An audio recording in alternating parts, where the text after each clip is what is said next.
From our Chicago studios, this is the Muslim News on Muslim Network TV. Assalamu alaikum, I'm Samana Siddiqui. In a surprise move, the Trump administration has released 230,000 documents related to the 1968 assassination of civil rights leader Dr. Martin Luther King Jr. The files published by Director of National Intelligence Tulsi Gabbard include FBI memos, leads, and jailhouse confessions tied to James Earl Ray, the convicted assassin. However, many documents remain heavily redacted. The King family responded with a statement urging the public to engage with empathy, noting that they still believe someone else was behind the killing. The files show then Attorney General Robert Kennedy allowed the FBI to tap Dr. Martin Luther King Jr.'s phone. The head of FBI's COINTELPRO program, William Sullivan, called King the most dangerous Negro of the future. This happened shortly before King won the Nobel Peace Prize in 1964 for leading the fight against racial segregation and voter suppression.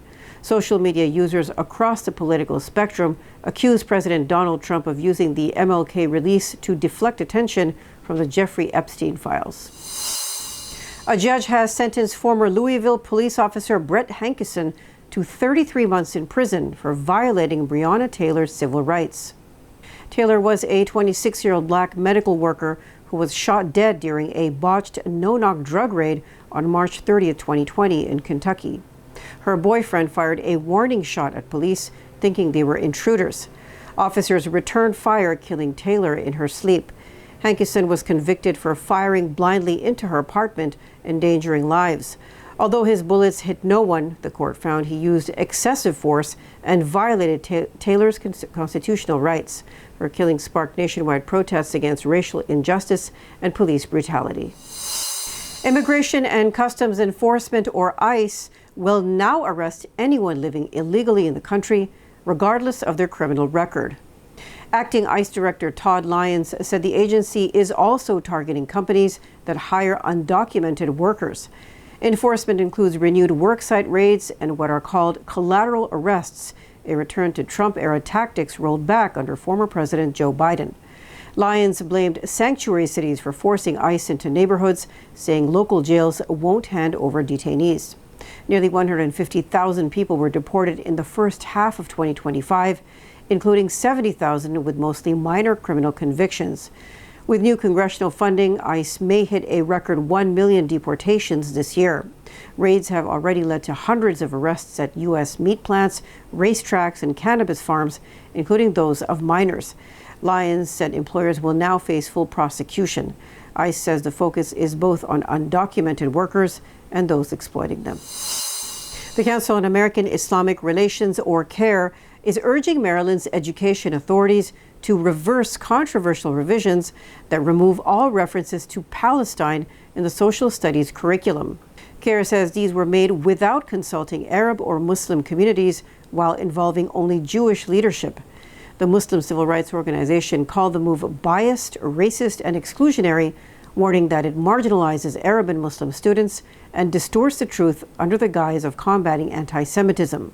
CAIR is calling for the curriculum process to be reopened and to include Muslim and Arab educators, restore references to Palestine, and form an inclusive advisory body. It has sent a formal letter to Maryland's top education officials calling for immediate reforms and accountability.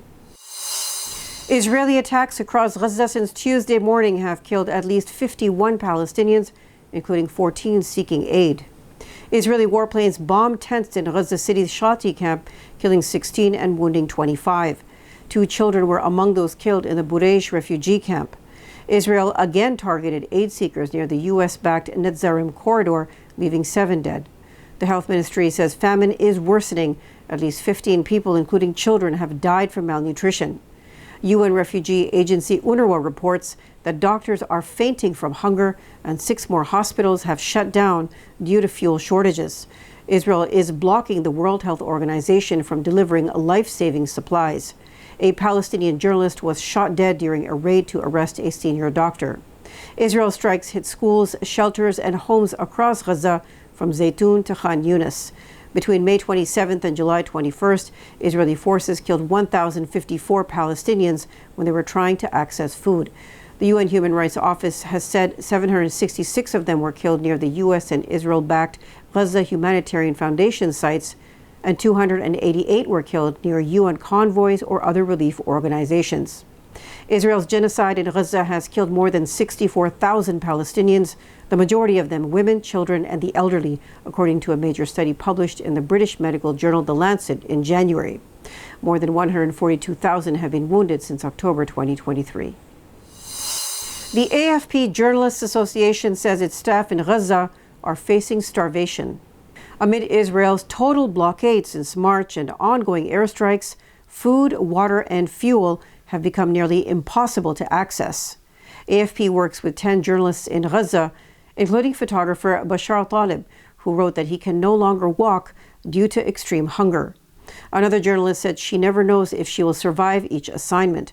Reporters say traveling by car is risky due to fuel shortages and Israeli airstrikes. The French agency's union, SDJ, said it refuses to let its journalists die of hunger. In a statement posted on X, it emphasized that while AFP has lost reporters in war, it has never seen colleagues starve. The union stressed that courage alone would not keep them alive. Austrian Muslim Islam minister's hijab remarks. Details after the break, so stay tuned, and we'll be right back.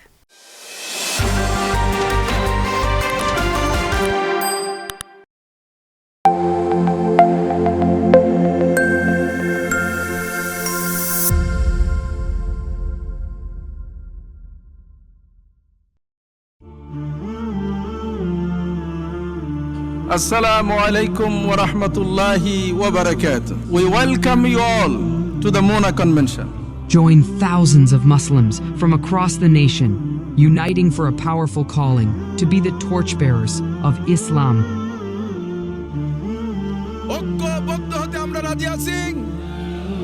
Unity is power. We center Allah subhanahu wa ta'ala, everything else, my dear brothers and sisters, becomes centered. It starts inside of us. We are the change.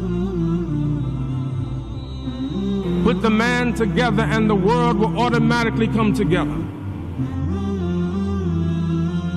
Teach the recitation of the Quran, teach hikmah, purified mankind, purified the society.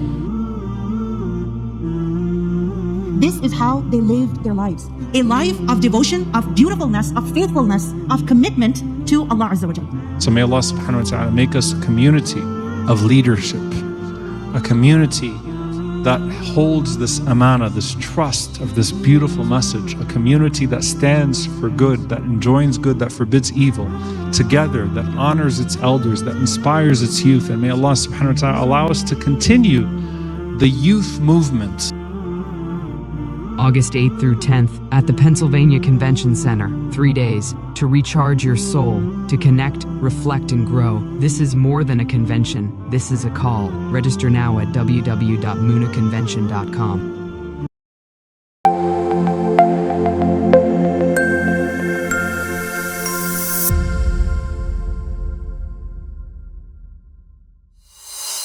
Austria's top Muslim body has strongly criticized the country's interior minister for calling hijab a symbol of oppression. In an Instagram video, Claudia Placom claimed this headscarf hides girls at a critical stage of development and fuels extremism. She linked her remarks to a proposed law banning headscarves for girls under 14 in kindergartens and schools. The law is expected to pass this fall.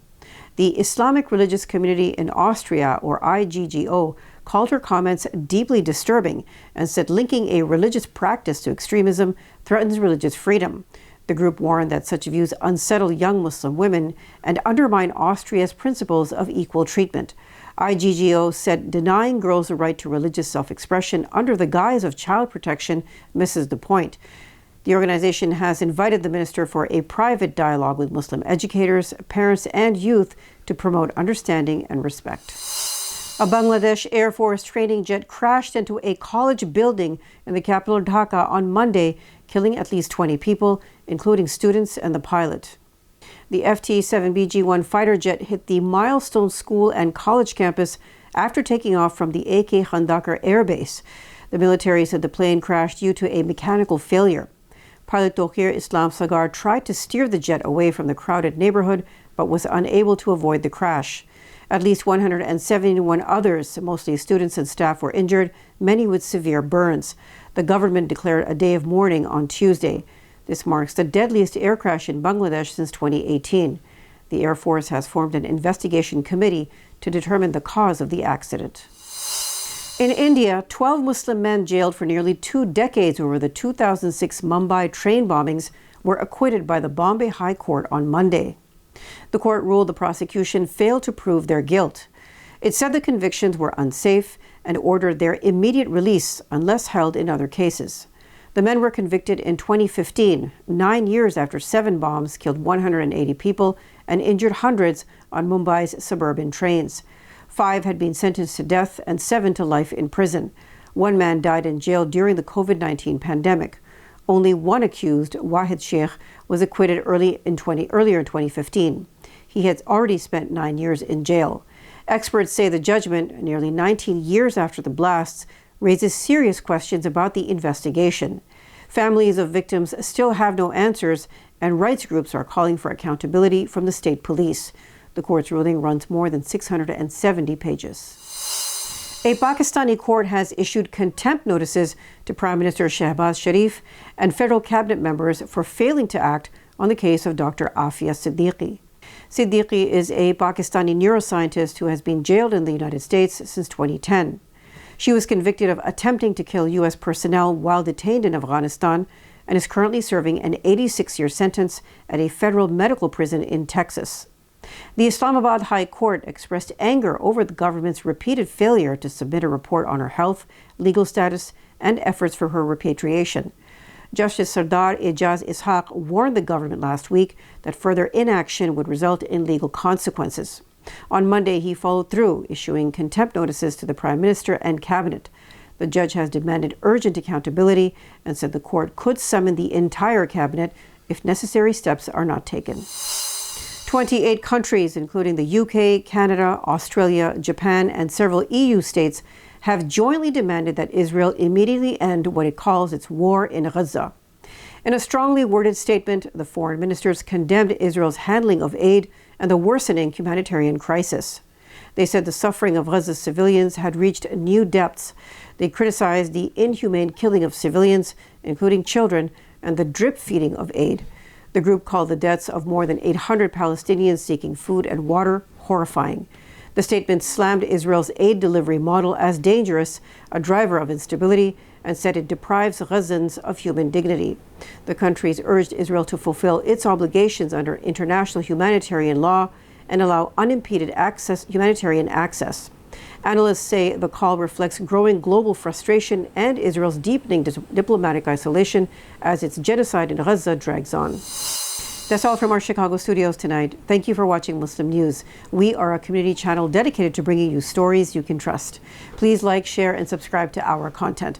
You can also comment to let us know what you think of our coverage. Please donate now by visiting muslimnetwork.tv/donate. For more content, keep watching Muslim Network TV. Salam.